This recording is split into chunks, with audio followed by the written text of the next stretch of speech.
everybody, Woody here. Maybe you just recently finished a hobby project. Maybe you've got 10 things in front of you and you're not sure which one to pick up and start. Maybe you have a desk full of 75% finished projects. All of these things either apply to me or have applied to me in the past. And listen, hobby burnout is normal. It happens to all of us, and you're not bad at this for feeling that way. Being a human is a full-time job on top of everything else going on, and you're doing a good job, all right? Give yourself a little credit. And as far as the hobby burnout stuff, don't even worry about it. I'm here to help. I'm going to tell you 10 tips that help me when I'm feeling stuck with my hobbying. Number 1, clean your desk. There's a concept of tidy home, tidy mind, and I really do believe that that applies to our workspaces and our desks as well. It's not realistic to expect a perfectly clean desk every single day, but it is very motivating to have the space to be able to work in. It's just more inviting. Honestly, for me, when my desk gets really cluttered, I feel claustrophobic and distracted, and I end up breaking stuff too, which is not good. Number 2, organize your bits box. In between projects is a great time to dive into your bits box and see what's in there. You'll probably be surprised at stuff you find. Plus, all those pauldrons and skulls are not going to sort themselves. And it's also a good time to set aside some bits to send to friends and do trades and all that kind of fun stuff. At the very least, you'll feel accomplished and you'll have a tidier space in front of you. And maybe you'll find yourself even wanting to kit bash, which on to my next suggestion, number 3, kit bash with no expectations. Kit bashing is like a puzzle with no right answers. It's good for your brain, it's fun to do, so dive into your bits box, take some stuff out, and just see what happens. Maybe there's a game that you've been interested in playing and you'll end up making a figure for it, or maybe it'll spark a whole new project for you to focus on. Number 4, prime some minis. When I feel like I want to paint, when I want to feel productive and like I'm hobbying, but I don't know what to do, sometimes I'll just prime some minis. It makes me feel accomplished, and it also sometimes will lead to me painting, or I'll put them on my to paint later shelf to grab when I want to paint but I'm not sure what. Honestly, removing limitations makes hobbying so much easier, makes life so much easier. So remove the limitations, just have some primed minis ready to go. You know, when you're on a phone call, when you're doing something, you can just pick up a mini and paint, and it just makes it so much easier. I think about it like a gift for future me. I'm just removing decision making, which is always great. Number 5, try something completely new. Maybe you want to try a technique you've never tried before, like OSL or non-metallic metal.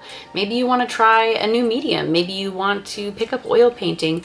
Maybe you want to try a style of miniature you've never painted before. Maybe you've never painted a bust. Whatever new skill or technique you're thinking about picking up, I guarantee you there's a bunch of YouTube videos about it. Trying something new can be a really great reset for your brain. Maybe get out and go to a craft store, walk down the aisles and just wait until something jumps out at you and figure out a way to incorporate it into your hobbying. Who knows, maybe it will lead you down an entirely new hobby path that you didn't expect. Number 6, follow along with some sort of challenge. There's no shortage of challenges issued within this hobby. For example, Zambi's just had her Nerd challenge, and I loved looking at all the entries for that.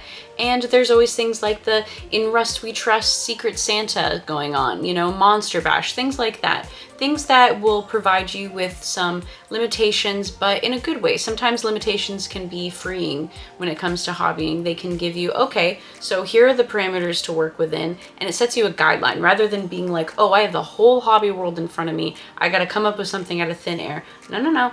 Give yourself some parameters and then go from there. Look at Smash Bash, look at Rusted Demon. Maybe making something to be entered in a competition is the motivation that you need right now. Peek around on Instagram, on hobby discords, I'm sure you'll find a fun new challenge to jump into. Number 7, engage in art outside of miniatures. To be the best artist you can be, I think you need to consume as much art as possible. And I'm not just talking about looking at other people's miniatures and other people's hobbying, but go to a museum, put on a weird surrealist art film, you know, put on a Jodorowsky or a Darren film. Go to a bookstore or library and pick up some art books. I mean, you can even poke around on Instagram or Pinterest and compile art that makes you feel something. Number 8, take a break. Listen, your minis are not going to disappear and your paint's not going to dry up.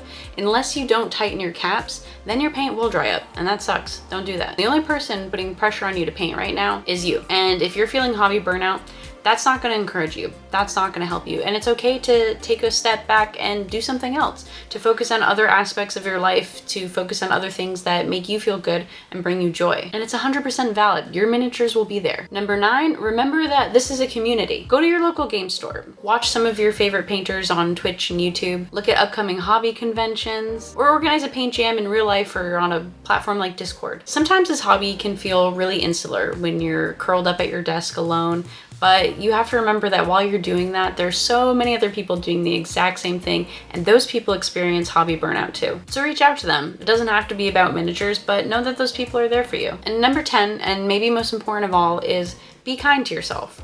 Remember that the point of all of this is to have fun, and you're not doing anybody any good by beating yourself up, okay? I hope today's episode was helpful. These are all topics that come up a lot when I'm streaming on Twitch. You know, this is something that I hear about all the time, hobby burnout.